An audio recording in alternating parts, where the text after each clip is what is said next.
नमस्कार दोस्तों, स्वागत है आप सभी लोगों का Sonu study classes YouTube channel में। दोस्तों मैं आप लोग को NCERT book class 9th Hindi chapter 12 Kedarnath Agarwal काव्यखंड विस्तृत उत्तरी प्रश्न मैं आप लोगों को इस वीडियो में बताऊंगा। प्रश्न नंबर 1, निम्नलिखित पदांशों की संदर्भ व्याख्या कीजिए तथा काव्य संदर्भ भी स्पष्ट कीजिए। अच्छा होता। प्रश्न नंबर 1, अच्छा होता डैश कच्चा होता। संदर्भ प्रस्तुत काव्य पंक्तियां केदारनाथ अग्रवाल द्वारा रचित अच्छा होता नामक कविता से उदित की गई है।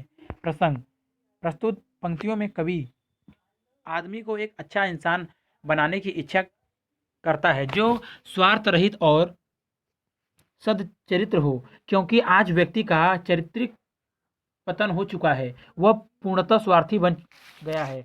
कवि एक स्वस्थ समाज की कल्पना करता है। व्याख्या कवि कहता है कि यह देश और समाज के लिए बहुत अच्छा होता जब एक आदमी दूसरे आदमी के हित में काम करता, वह स्वार्थी न होकर परोपकारी होता, उसकी नियति स्वच्छ और साफ होती, तो यह देश और समाज के लिए बहुत अच्छा होता। वह स्वार्थी और दागी न होकर निस्वार्थी और निकलंक होता तो बहुत बेहतर होता। आगे वह यह भी कहता है कि व्यक्ति को सच्चरित्र का होना चाहिए। कभी भी व्यक्ति के चरित्र में खोट नहीं होना चाहिए, क्योंकि एक सच्चरित्रवान व्यक्ति ही अच्छे आचरण का व्यवहार करने में सक्षम है।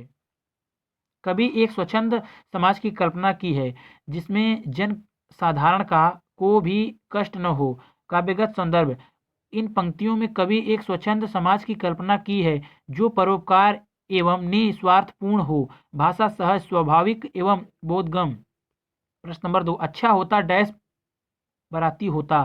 संदर्भ प्रस्तुत पद पंक्तियां केदारनाथ अग्रवाल द्वारा रचित अच्छा होता शीर्षक कविता से उदित है। प्रसंग इन पंक्तियों में भी कवि ने समाज को समानता का संदेश दिया है। वह एक भयमुक्त एवं स्वार्थ रहित समाज की कल्पना करता है। व्यथा व्याख्या कवि कहता है कि यह कितना अच्छा होता कि जब आदमी आदमी के लिए मर मिटने को तैयार रहता, आदमी आदमी के दुख दर्द में शामिल होता, दूसरे का हित करने वाला, दूसरे के सुख दुख को बांटने वाला व्यक्ति सबको प्रिय होता है। आज आदमी ईमानदारी की धज्जियां उड़ा रहा है, ठगी में लिप्त है, चारों तरफ मौन और तांडव है। यदि यह सब न होते तो समाज कितना खुशहाल होता, समाज में अमन चैन कायम हो जाता। समाज में आज इतनी ठगी है, हिंसा एवं रक्तपात है, जिसके चलते एक स्वच्छ समाज की कल्पना साकार नहीं हो सकती है। काव्यगत संदर्भ प्रस्तुत पंक्तियों में कवि ने मानवता पर संदेश दिया है। मैथिली शरण गुप्त के शब्दों में वही मनुष्य मनुष्य है जो मनुष्य के लिए मरे। भाषा सरल एवं बोधगम। सितार संगीत की रात। प्रश्न नंबर 1, आग के ओढ़ डैश चंद्रमा के साथ। संदर्भ प्रस्तुत पद पंक्तियां केदारनाथ अग्रवाल द्वारा रचित सितार संगीत की रात शीर्षक से उदित है। प्रसंग प्रस्तुत पंक्तियों में सितार की बोल का वर्णन है। व्याख्या कवि कहता है कि सितार की ध्वनि जब निकलती है तो सदयुक्त पंखुड़ियां खुलती चली जाती हैं, अंगुलियां नृत्य करने लगती हैं। रात के खुले आसमान पर चंद्रमा के साथ जो ध्वनियां निकलती हैं वह अत्यंत मोहक होती हैं। कवि ने अग्निवत ओट की बोल की तुलना सितार के बोल से की है। प्रश्न नंबर 2,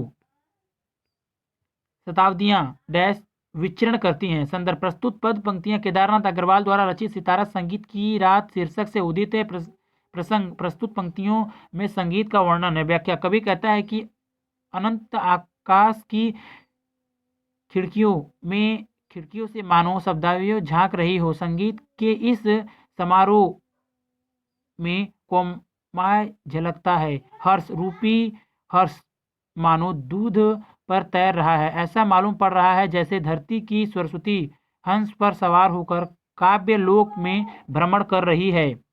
अगर वीडियो अच्छी लगी तो वीडियो को लाइक करें, शेयर करें, कमेंट करें और नेक्स्ट वीडियो के लिए चैनल को सब्सक्राइब जरूर करें। Thank you for watching.